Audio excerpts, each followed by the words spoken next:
የትግራይ ተራሮች ሁሌም ሚስጥር አዘል ናቸው። አንደኛው ወገን ምሽግ ለሌላኛው ደግሞ የድል መሸጋገሪያ ይሆናሉ። አሁን ግን በእነዚያ ተራሮች አናት ላይ አዲስ ታሪክ የተጻፈ ነው። ለዓመታት በትግራይ ምድር ላይ የበላይነትን ይዞ የቆየው የህዝባዊ ወያኔ ሓርነት ትግራይ ወይም ህወሓት ስልጣን ዛሬ ከውስጥም ከውጭም በመጡ ማዕበሎች እየተናጠ ይገኛል። የመቀሌው ደጀን ቤተ መንግሥት ከተለመደው ዝምታ ወጥቶ በከባድ የሐሳብና የውጥረት ድባብ ተውጧል። በመስኮቱ በኩል የሚገባው ቀዝቃዛ አየር የዶክተር ደብረጽዮንን ትኩሳት ሊያበርዱ አልተቻለውም። እጃቸውን ከጀርባ አጣብቀው ሰፊውን አዳራሽ በረጅም እርምጃ እያቋረጡት ይገኛሉ። ጭንቀቱ ተደራርቦባቸው የሚይዙትን የሚጨብጡትን አጥተዋል። ሁሉም ነገር ከእርሳቸው ቁጥጥር ውጭ እየሆነ እንደሆነ ተረድተዋል። የልባቸው ትርታ እንደ ትልቅ ከበሮ እየደለቀ ይገኛል። በአእምሯቸው ውስጥ የሚመላለሰው አንድ ድምፅ ብቻ ነው። መቀሌ በቅርቡ ወደ እጃችን ትገባለች የሚለው የአቶ ጌታቸው ረዳ ንግግር። ይህ ንግግር አዲስ አበባ ላይ የተነገረ ቢሆንም በከፍተኛ ፍጥነት በመቀሌ በሚገኘው የዶክተር ደብረጽዮን ቤተ መንግሥት ገብቶ መንሰራፋት ችሏል።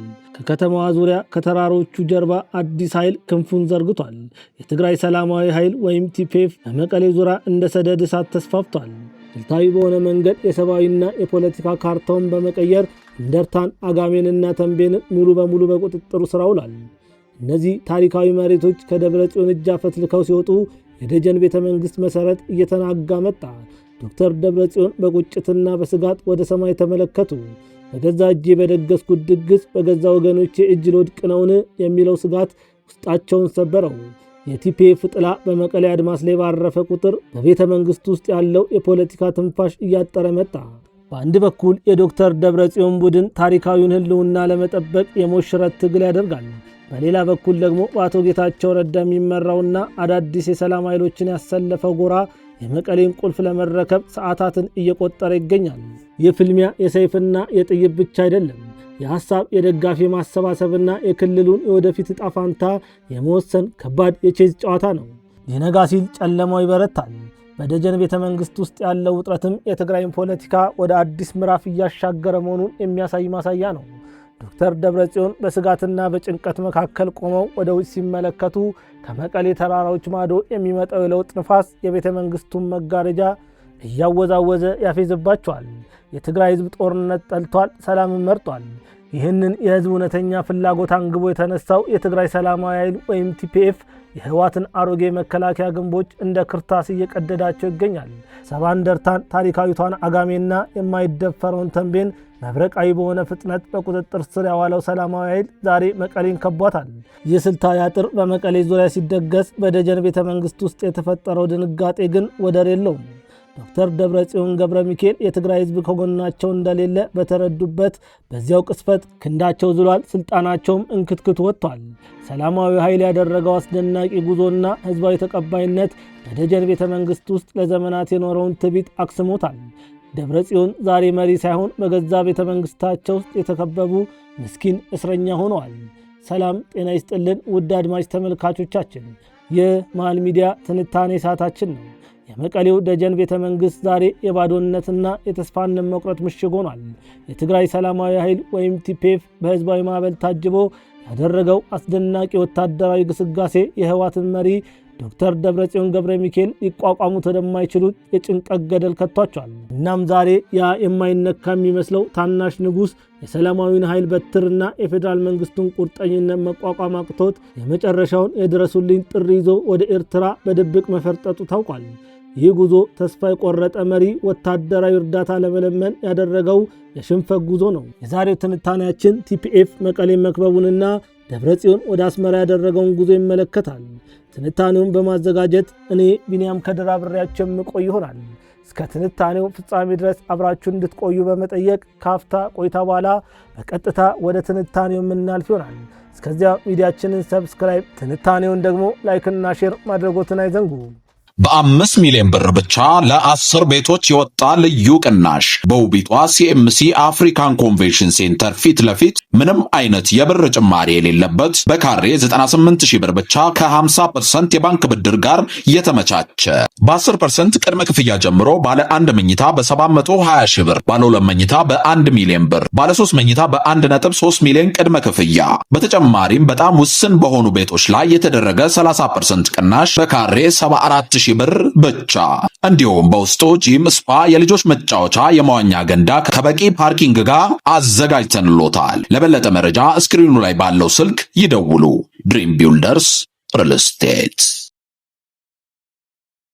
ለትውልድ ያህል ህወሓት በትግራይ ፖለቲካ ውስጥ የማይነካ የዓለት ምሰሶ ይመስል ነበር። ሆኖም ግን ከቅርብ ዓመታት ወዲህ በክልሉ የሰፈነው ማኅበራዊና ኢኮኖሚያዊ ቀውስ እንዲሁም በህወሓት ከፍተኛ አመራሮች በተለይም በዶክተር ደብረጽዮን ገብረ ሚካኤልና በአቶ ጌታቸው ረዳ መካከል የተፈጠረው ግልጽ የክፍፍል ስምጥ ለለውጥ ፈላጊ ኃይሎች ትልቅ በር ከፍቷል። የክልሉ ህዝብ ከጦርነት ድካም፣ ከራብና ከእርስ በርስ መከፋፈል ለመውጣት አዲስ አማራጭ መፈለግ በጀመረበት ማግስት ቲፒኤፍ የተባለው ኃይል እንደ ሰደድ እሳት ማገርሸት ጀመረ። ይህ ኃይል ህወሓትን ከስልጣን ለማውረድና በትግራይ አዲስ የፖለቲካ ምዕራፍ ለመጀመር ቆርጦ ተነስቷል። አሮጌው የወይን አቁማዳ አዲሱን ወይን ሊሸከም አልቻለም እንደሚባለው የደጀን ቤተ መንግሥት አስተዳደር በክልሉ ላይ የነበረውን ፍጹም ቁጥጥር እያጣ መጥቷል። የቲፒኤፍ ተዋጊዎች የህዝቡን ብሶት እንደ ስልታዊ መሳሪያ በመጠቀም የህወሓትን የቁጥጥር ሰንሰለት አንድ ባንድ መበጣጠስ ጀምረዋል።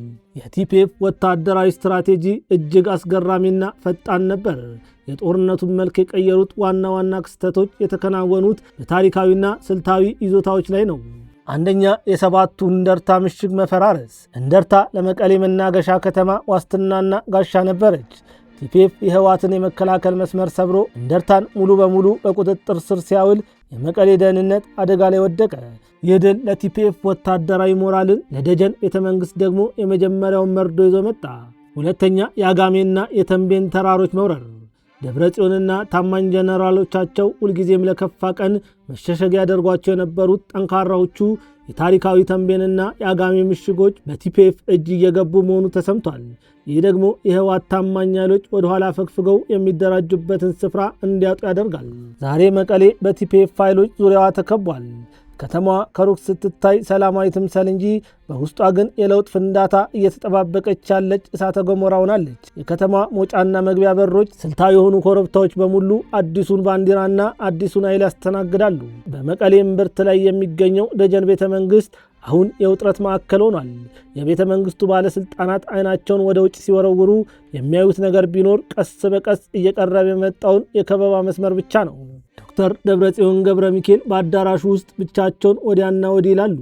በትግራይ ፖለቲካ ውስጥ ለብዙ አስርተ ዓመታት የነበራቸው የበላይነት ሊያበቃ መሆኑን ሲያስቡት ሰውነታቸውን ብርድ ብርድ ይለዋል። የስልጣን ወንበራቸው እየተናጋ የታማኝ ሰዎቻቸው ቁጥር እየቀነሰ መጥቷል። በሌላ በኩል በአቶ ጌታቸው ረዳ በቅርቡ የተሰማው መቀሌን በቅርብ እንቆጣጠራለን፣ አምባገነንነትን እናበቃለን የሚለው የፖለቲካ መግለጫ አሁን በተግባር እየተተረጎመ ይመስላል። የጌታቸው ንግግር ለደብረ ጽዮን የሞት አዋጅ ያክል ከባድ ሆኖበታል።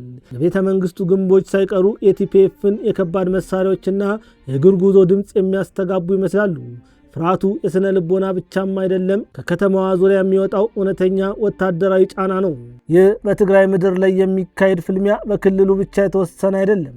የጎረቤት ሀገራት አይኖችም በመቀሌ ላይ አርፈዋል። የፌዴራል መንግሥቱ ህወሓት ሙሉ በሙሉ ተዳክሞ በምትኩ አዲስና ለሰላም ዝግጁ የሆነው ኃይል መቀሌን ከተቆጣጠረ በፕሪቶሪያ ስምምነት መሠረት የክልሉን መልሶ ግንባታና መረጋጋት በበለጠ ፍጥነት ማከናወን ይችላል የሚል እምነት አለው። በዚህም ምክንያት ህወሓት በደጀን ቤተ መንግሥት ውስጥ ብቻውን ቀርቷል። ከውጭ የሚመጣለት ወታደራዊም ሆነ ዲፕሎማሲያዊ እርዳታ የለም። ቲፒኤፍ ይህንን መገለል በሚገባ እየተጠቀመበት ይገኛል። ታሪክ ራሷን ትደግማለች። በአንድ ወቅት ህወሓት ከተራሮች ተነስቶ ደጀን ቤተ መንግሥትን እንደተቆጣጠረ ሁሉ ዛሬ ደግሞ ከራሱ ማዕፀን የወጡ የትግራይ ሰላማዊ ኃይሎች ወይም ቲፒኤፍ ተራራዎቹን አልፈው ቤተ መንግሥቱን ከበውታል።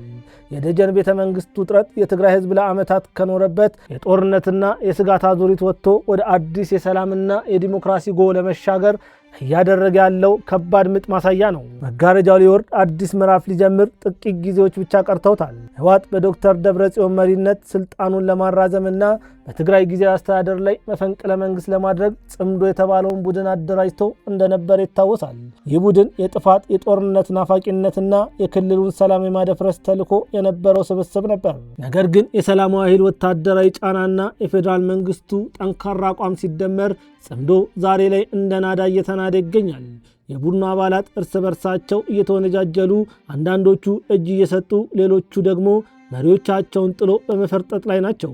በትግራይ ሰላማዊ ኃይልና በፌዴራል መንግስቱ ጥምር ጥርስ ውስጥ የገባው የደብረጽዮን ቡድን ዋስትና ሊሆን የሚችለውን የመጨረሻና እጅግ አሳፋሪውን እርምጃ ወስዷል። ዶክተር ደብረጽዮን ገብረ ሚካኤል በዛሬው ዕለት በድብቅ ወደ ኤርትራ ወደ አስመራ ተጉዟል። ይህ ጉዞ ለሰላም የተደረገ አይደለም። ይህ ጉዞ የትግራይን ህዝብ ወክሎ የተደረገ ጉዞ አይደለም። ይህ ጉዞ የሰላማዊውን ኃይል ቁጣና የፌዴራል መንግስቱን ህጋዊ እርምጃ በመፍራት ድረሱልኝ፣ ማልዱልኝ፣ ወታደራዊ እርዳታ ስጡኝ ለማለት የተደረገ የተስፋ መቁረጥ የለማኝ ጥሪ ነው። የሚያስገርመው ግን ደብረጽዮን ወደ ኤርትራ ድብቅ ጉዞ ሲያደርግ የዛሬው የመጀመሪያ አለመሆኑ ነው። ከዚህ ቀደምም ስልጣናቸውን ለማዳን ሲሉ በአስመራና በመቀሌ መካከል በሚስጥር ሲመላለሱ እንደነበር አሁንም ታውቋል። ትናንትና ኤርትራን የትግራይ ቁልፍ ጠላት አድርገው ሲስሉ የነበሩት እነዚህ መሪዎች ዛሬ ግን የገዛ ወገኖቻቸውን ሰላማዊውን ኃይል በመፍራት ለአስመራ እጅ ለመንሳት መገደዳቸው ታላቅ ውድቀታቸውንና ተሸናፊነታቸውን በግልጽ ያሳያል። ነገር ግን አስመራ የሞትን ፈረስ ለመጋለብ ፈቃደኛ ትሆናለች? በፍጹም። ደብረጽዮን ዛሬ ምንም አይነት የፖለቲካም ሆነ የወታደራዊ አቅም የሌላቸው ተሸናፊ መሪ በመሆናቸው የአስመራ ጉዟቸው የሽንፈት ማረጋገጫ ማዕተብ ከመሆን የዘለለ ፋይዳ አይኖረውም። ታሪክ ፍርዷን ሰጥታለች። በደጀን ቤተ መንግስት የተሰገሰገው ትግራይን ወደማይቋጭ ጦርነትና ራብ ሊከታት የነበረው የህወሓት ቡድን ዛሬ ታሪክ ሆኗል። የጽምዶ ቡድን መፈራረስ፣ የሰላማዊ ኃይል በመቀሌ ዙሪያ ድል አድራጊ ሆኖ መቆም እና የዶክተር ደብረጽዮን የተስፋ መቁረጥ የኤርትራ ስደት የሚያሳየን አንድ እውነት ብቻ ነው። የህወሓት የአምባገነንነት ዘመን ማክተሙን በሚገባ እንድንረዳ ያደርገናል። ትግራይ ዛሬ በአዲስ ሰላማዊ ኃይል ወይም ቲፒኤፍ መሪነት ከፌዴራል መንግስቱ ጋር እጅ ለእጅ ተያይዛ ወደ ልማትና ወደ ዘላቂ ሰላም የምትሻገርበት አዲስ ጎ ቀዶላታል። ተሸናፊዎቹ ወደ መሸሸጊያቸው ሲፈረጥቱ፣ የትግራይ ህዝብ ግን የነጻነት አየሩን መተንፈስ ይጀምራል። እናንተስ ተመልካቾቻችን የደብረጽዮንን የመጨረሻ የተስፋ መቁረጥ የኤርትራ ጉዞና የህወሓትን ሙሉ በሙሉ መሸነፍ እንዴት ትመለከቱታላችሁ? ያላችሁን አስተያየት ከታች ባለው የኮሜንት መስጫ ላይ አስፈሩልን። ይህንን የተሸናፊዎች ፍጻሜ ያበሰረውን ቪዲዮ ላይክና ሼር ማድረጋችሁን እንዳትረሱ። ለቻናላችን አዲስ ከሆናችሁ ደግሞ ሰብስክራይብ በማድረግ ቤተሰብ ይሁኑ። ከትንታኔው ጋር እኔ ቢንያም ከድር ነበርኩኝ። መልካም ውሎ ይሁንላችሁ። በ5 ሚሊዮን ብር ብቻ ለ10 ቤቶች የወጣ ልዩ ቅናሽ በውቢቷ ሲኤምሲ አፍሪካን ኮንቬንሽን ሴንተር ፊት ለፊት ምንም አይነት የብር ጭማሪ የሌለበት በካሬ 98,000 ብር ብቻ ከ50% የባንክ ብድር ጋር የተመቻቸ በ10% ቅድመ ክፍያ ጀምሮ ባለ 1 መኝታ በ720,000 ብር፣ ባለ 2 መኝታ በ1 ሚሊዮን ብር፣ ባለ 3 መኝታ በ1.3 ሚሊዮን ቅድመ ክፍያ። በተጨማሪም በጣም ውስን በሆኑ ቤቶች ላይ የተደረገ 30% ቅናሽ በካሬ 74,000 ብር ብቻ። እንዲሁም በውስጡ ጂም፣ ስፓ፣ የልጆች መጫወቻ፣ የመዋኛ ገንዳ ከበቂ ፓርኪንግ ጋር አዘጋጅተንሎታል። ለበለጠ መረጃ ስክሪኑ ላይ ባለው ስልክ ይደውሉ። ድሪም ቢልደርስ ሪል ስቴት